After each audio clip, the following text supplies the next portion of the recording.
உன் தங்கச்சியை கல்யாணம் பண்ணிக்கிறதா முடிவு பண்ணிட்டேன். வாங்க.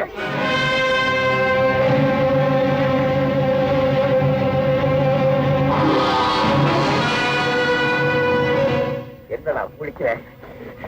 இந்த மாதிரி பவர்ஃபுல் லைட் எனக்கு கண்டுது. எனக்கு ஆபரேஷன் முடிஞ்சு போச்சு. இந்த ஒரே ஒரு இன்ஜெக்ஷன் போட்டா சாதாரண நேரத்தில் உங்களை போல எனக்கு கண்டு தெரியும். புரிஞ்சுதா?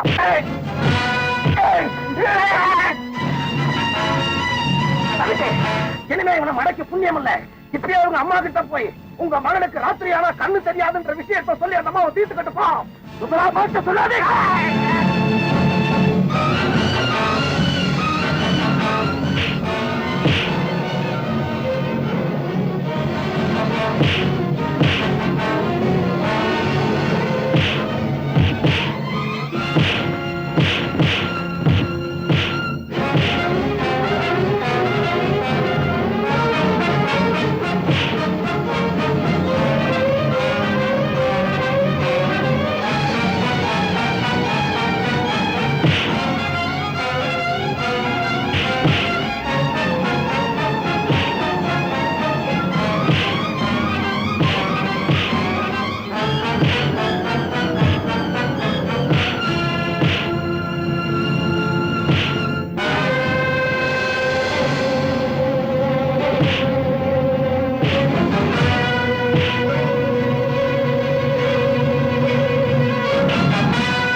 என்ன ஒரு டெலிபோன் இருக்கிற இடத்த கூட்டிட்டு போ. எனக்கு தெரியாத. ஐயா பாத்துக்கிறேன். ஏதாவது ஏமாத்த முயற்சி பண்ணேன். ஐயா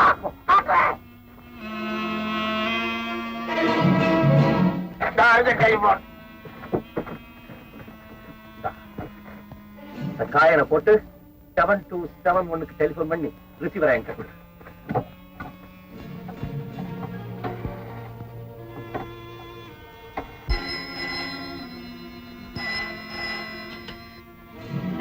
வசந்தி, நான் நிர்மல் பேசுறேன். ஜம்பு நர்சிங் ஹோம்ல இருந்து என்ன கடத்திக்கிட்டு வந்துட்டான். ஆனா நான் தப்பிச்சிட்டேன். என்ன பத்திர உண்மையை அம்மா கிட்ட சொல்லிடுறேன்னு ரொம்ப ஆத்திரத்தோட ஓடுறான். நீ வீட்டுக்கு போய் அந்த ராட்சஸ் கிட்ட இருந்து எங்க அம்மாவை காப்பாத்து. நான் டாக்டர் கிட்ட போயிட்டு வீட்டுக்கு வந்துடுறேன்.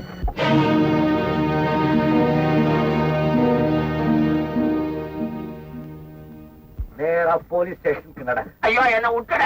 ஐயோ நான் அங்கேயே போறேன்.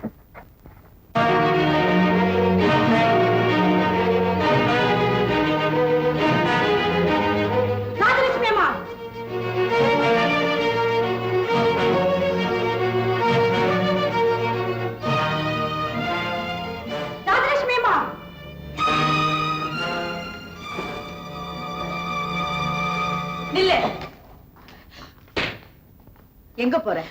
உங்க அத்தைய பாக்க. எதுக்கு? நிர்மலுக்கு ராத்திரில கண்ணு தெரியாதுன்ற உண்மைய சொல்றதுக்காக. நான் உன்னை போக விட மாட்டேன். நீ என்ன சொல்றது? எனக்கே போக விடுத்துரு. விமலா, உன்னுடைய தொழிலையோ அந்தஸ்தையோ பார்க்காம உன்னை நல்லவன்னு நம்பி மருமகள் ஆக்கிக்க தீர்மானிச்சாங்களே, அந்த தாய்க்கு செய்யற கைமாறா இது? என்னை ஏமாத்தின நிர்மலுக்கு இதுதான் சரியான தண்டனை. எனக்கு ஏற்பட்ட ஏமாற்றத்துக்கு அதுதான் ஆறுதல். இப்ப வழிவிட போறியா இல்லையா? பெண்களுடைய மனசு மென்மையானதுன்னு சொல்லுவாங்க. ஒரு பெண்ணுக்கு பெண் காட்டுற இறக்க உணர்ச்சி கூடவா எனக்கு இல்லாம போச்சு? வெறும் கண்ணீரை கண்டு ஏமாந்து போற பலவீனமான மனசு எனக்கு கிடையாது. நான் வாழ முடியலன்னா யாரையுமே வாழ விட மாட்டேன். விமலா, சின்ன வயசுல இருந்தே நிர்மலை நினைச்சு வாழ்ந்தவனா? அப்படிப்பட்டவன் ஒரே நிமிஷத்துல நான் அவனுக்காக விட்டு கொடுக்கலையா? இப்ப நானே அவரை தானமா கேட்கிறேன். விமலா, தயவு செஞ்சு அவர் நிம்மதியை கெடுத்துடாதே. அத்தை கிட்ட சொல்லிடாதே. காலில் வேண்டாலும் விடுறேன். என்ன சொன்னாலும் என் காதல விடாது. நிர்மல் இந்த வீட்டுக்கு வந்ததும் முதல்ல பாக்குறது தன் தாயாருடைய சலனமா தான் இருக்கணும்.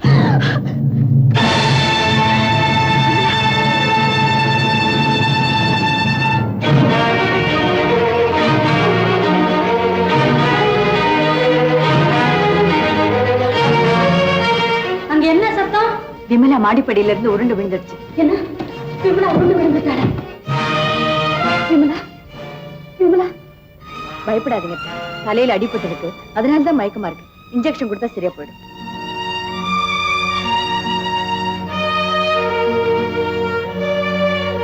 என்ன பத்திர உண்மையை அம்மா கிட்ட சொல்லிடுறேன்னு விமலா ஆத்திரத்தோட ஓடுறா. நீ வீட்டுக்கு போய் அந்த ராட்சஸ் கிட்ட இருந்து எங்க அம்மாவை காப்பாத்து. நான் டாக்டர் கிட்ட போயிட்டு வீட்டுக்கு வந்துடுறேன்.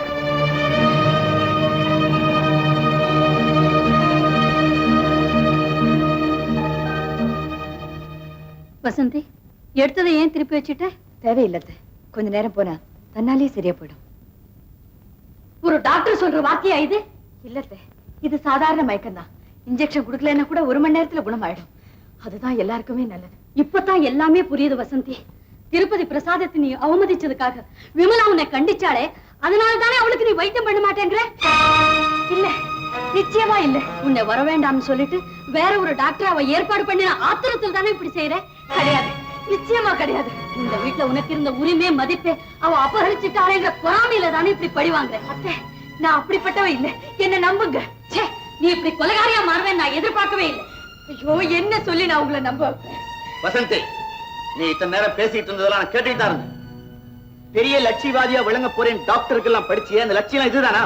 அப்பா, சாக கிடந்த நோயாளிகளை எல்லாம் நீ குணப்படுத்தி இருக்கமா, அதைத்தான் நாங்க பாத்துருக்கோம்.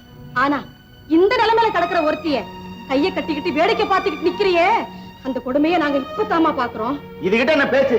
அந்த பொண்ணை தூக்கிட்டு வேற டாக்டர் போ. வாங்க.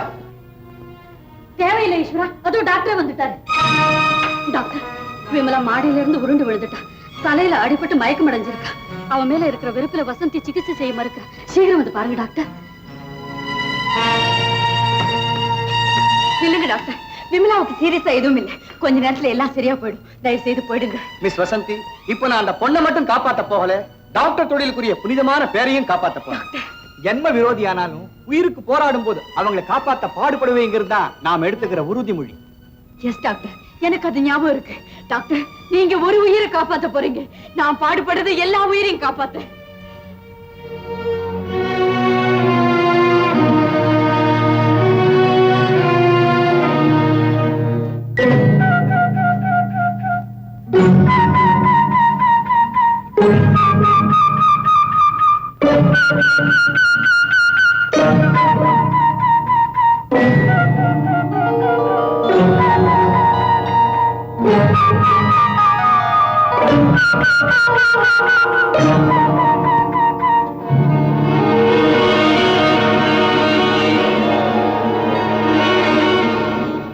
உங்களுக்கு விஷயம் தெரியுமா?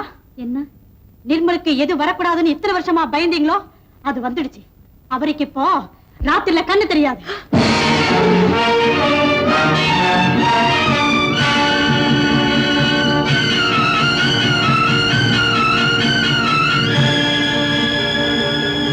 அவ வார்த்தையை நம்பாதீங்க.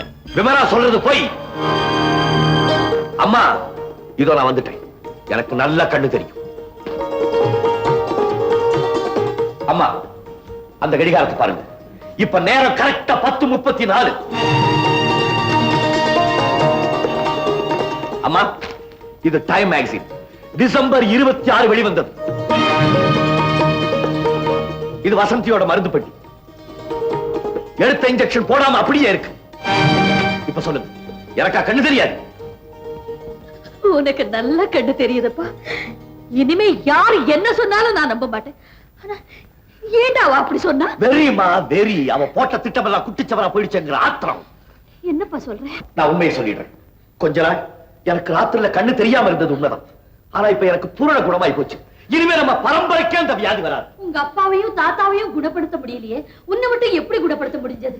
30 வருஷத்துக்கு முன்னாலே இந்த மாதிரி நவீன மருத்துவ வசதிகள் கிடையாது. அதனால அவங்களை குணப்படுத்த முடியல. இப்ப எல்லா வசதிகளும் வந்திருக்கு. நான் வெளியூர் போறதா அவங்க கிட்ட போய் சொல்லிட்டு இந்த 10 நாளும் ஒரு டாக்டர் கிட்ட ட்ரீட்மெண்ட் எடுத்துக்கிட்டேன். இப்ப ராத்திரில எனக்கு நல்ல கண்ணு தெரியுதுமா. அப்படியா? ஆமாம்மா, அப்பா தாத்தா மாதிரி எனக்கும் இந்த வியாதி வந்தது உங்களுக்கு தெரிஞ்சதுன்னா உங்க உயிருக்கே ஆபத்து வருமோன்னு பயந்து இந்த உண்மையை உங்ககிட்ட மறைச்சிட்டேன். அதை எப்படியோ இவ தெரிஞ்சுக்கிட்டு என்ன படாத பாடுபடுத்தி வச்சுட்டாமா. அடி பாவி. ட்ரீட்மெண்ட் முடிஞ்சு நான் வரதுக்குள்ள இவளால உங்களுக்கு எந்த விதமான கெடுதலும் வரக்கூடாதுங்கிறதுக்காக தான் வசந்தி எங்க அனுப்பிச்சு வச்சேன். ஓ, அதனாலதான் இவ மயங்கி கிடந்த போது வசந்தி வைத்தியம் செய்ய மறுத்தாளா? வசந்தி, உன் பெரிய மனசு புரிஞ்சுக்காம நான் கூட உன்னை தப்பா பேசிட்டோமா? அம்மா, I am very proud of you, my daughter. இவ்வளவுக்கு காரணம் இந்த பாவிதானே. இனிமே ஒரு நிமிஷம் கூட இந்த வீட்டுல அவ இருக்க கூடாது. போடி வெளியே. அவ்வளவு சுலபமா நீ போகலாமா? நான் கண்ணு தெரியாம எப்படி கஷ்டப்பட்டேங்கிறத நீ புரிஞ்சுக்க வேண்டாம். வாயா கூட.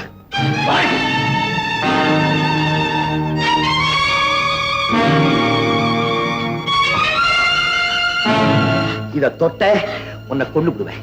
இப்படியே வாசப்படி வரைக்கும் நடந்து போ.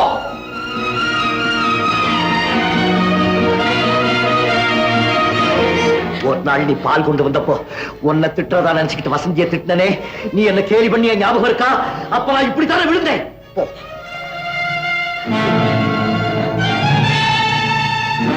எங்க அம்மாவுக்கு ஆபத்துன்னு நடுராத்திரில போன் பண்ணி என்ன வர சொன்னியே, அப்ப நான் இப்படித்தான் விழுந்தேன். ஒரு பிச்சைக்கார பையன் என்ன கூட்டிட்டு வந்தீங்க சேர்த்தேன். போ.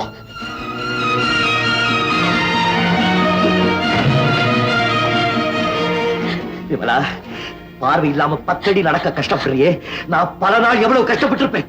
இப்ப புரியுதா? ஏண்டி மாமியார் வீட்டுக்கா வந்த? இவரோட போடி மாமனார் வீட்டுக்கு போலாம். என்னடி முறைக்கிறா? குத்துப்படா குத்தி. நீங்க சொன்னது இந்த பொம்பளை தானா? இவள போய் பொம்பளைன்னா நாங்கெல்லாம் பொம்பளைங்களே இல்ல. ஏண்டி உன் மனசுல நீ என்ன நினைச்சுக்கிட்டு இருக்க? நீ பாட்டுக்கு எங்க 2 பேரையும் உள்ள வச்சு பூட்டிட்டு வந்துட்ட. நான் பரவாயில்ல, ஓட்ட பிரிச்சுட்டு கீழே குதிச்சிட்டேன். எங்க வீட்டுக்காரர் நீ என்ன நினைச்சுக்கிட்டு இருக்க? அவரால் அதெல்லாம் முடியுமா? பாருங்க.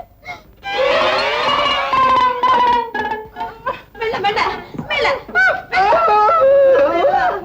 ஐயோ, புத்தூர் போகணும்னு சொல்லி நிஜமாவே புத்தூர் போக வச்சுட்டியேடி.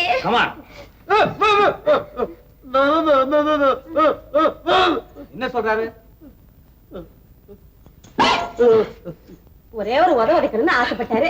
நான் அடிச்சிட்டேன். இப்ப கூட்டிட்டு போமா. நிர்மல், அவன் விமலாவோட அண்ணன்டா. இல்லம்மா, அவ விமலா அண்ணன் இல்ல, என் ஃப்ரெண்டு. நான் அவகிட்ட மாற்றத்துக்கும் அவன் தான் காரணம், விடுபடுறதுக்கும் அவன் தான் காரணம். டேய் பாவி, என்னடா அது வாயில பிளாஸ்டர்? என்ன சொல்றா இவன்? ஊர்ல ரொம்ப பேர் இவர் வாயை மூடணும்னு ஆசைப்பட்டாங்களாம். அதனால இவரே குதிக்க தெரியாம குதிச்சு வாயை மூடிக்கிட்டாரு. டேய், யார் என்ன சொன்னாலும் நீ கவலைப்படாத, நீ பேசிக்கிட்டே இரு. இவன் சாதாரணமா பேசுறதை விட இது நல்லா இருக்குல்ல? இப்பதான் பேச்சே புரியுது இல்ல?